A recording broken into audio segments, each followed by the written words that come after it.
हम क्यों पवित्र शास्त्र का अध्ययन करना है और पवित्र शास्त्र अध्ययन करने के द्वारा हमारे जीवन में क्या फ़ायदा मिल सकता है।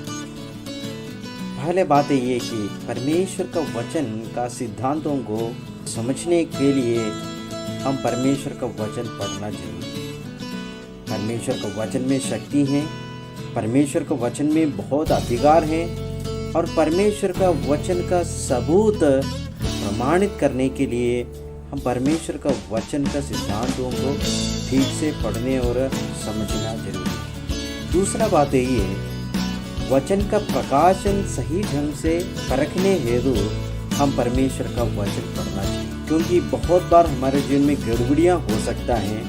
परमेश्वर के वचन को ठीक से समझ नहीं पाते हैं और सही ज्ञान से उसको हम नहीं कर पाते हैं, तो हम परमेश्वर का वचन का प्रकाशन सही रीत से परखने के लिए हर एक परमेश्वर का वचन को सही रीत से सीखना जरूरी है। बहुत बार हमारे जीवन में कुछ प्रकाशन आ सकता है, कुछ स्वप्न हो, दर्शन हो, ये सब कुछ आ सकते हैं।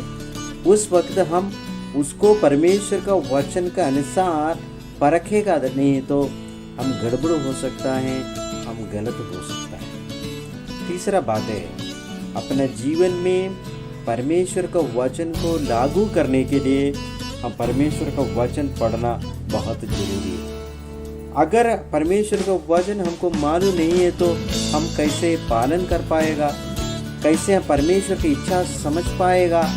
इसलिए प्रभु का इच्छा समझने के लिए, प्रभु का वचन को पालन करने के लिए और परमेश्वर के स्वभाव उसी के अनुसार हमारे जीवन में नकल करने के लिए हम परमेश्वर का वचन को सही ढंग से पढ़ना बहुत जरूरी है। चौथा बात ये कि प्रभु का सेवा करने के लिए जो लोग चाहते हैं, ये सब लोग परमेश्वर का वचन को अध्ययन करना जरूरी है। परमेश्वर का वचन का सही उपदेश जब तक हम नहीं सीखेगा और प्रभु का सेवा सही रीत से नहीं कर पाएगा।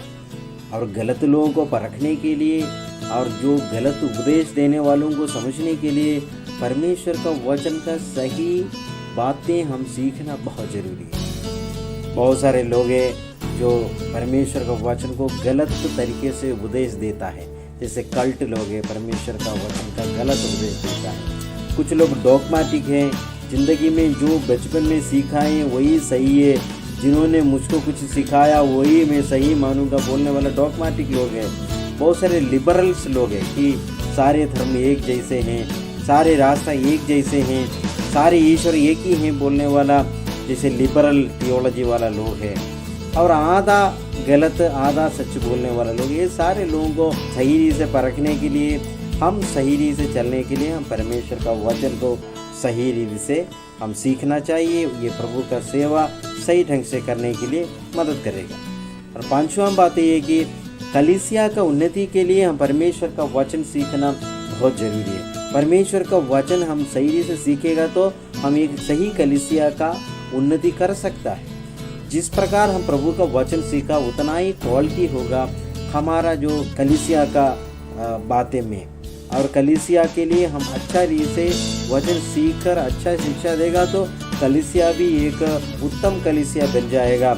और कोई दाग के बगैर, कोई कलंक के बगैर, कोई परमेश्वर को जो योग्य नहीं है इससे सारे चाल चलन से बचते हुए परमेश्वर का राज्य के लिए तैयार होने वाला एक अच्छा कलीसिया को हम बना सकता है। और कलीसिया में एकता होने के लिए, प्रभु का ज्ञान कलीसिया में भरने के लिए, हर वक्त कलीसिया उन्नति पाते रहने के लिए हम परमेश्वर का वचन सही रीत से अध्ययन करके रखना बहुत जरूरी है। हमारा कलीसिया की इतिहास मान्य नहीं रखता है, इतिहास बदल सकता है, फिर भी परमेश्वर का वचन कभी बदलता नहीं है। इसलिए हम सब लोग परमेश्वर का वचन को सही ढंग से पढ़ने के लिए और उसके अनुसार चलने के लिए, उसको सिखाने के लिए, अपने जीवन में उसको लागू करने के लिए आज से लेकर हम परमेश्वर का वचन पढ़ने के लिए तैयार हो जाएं।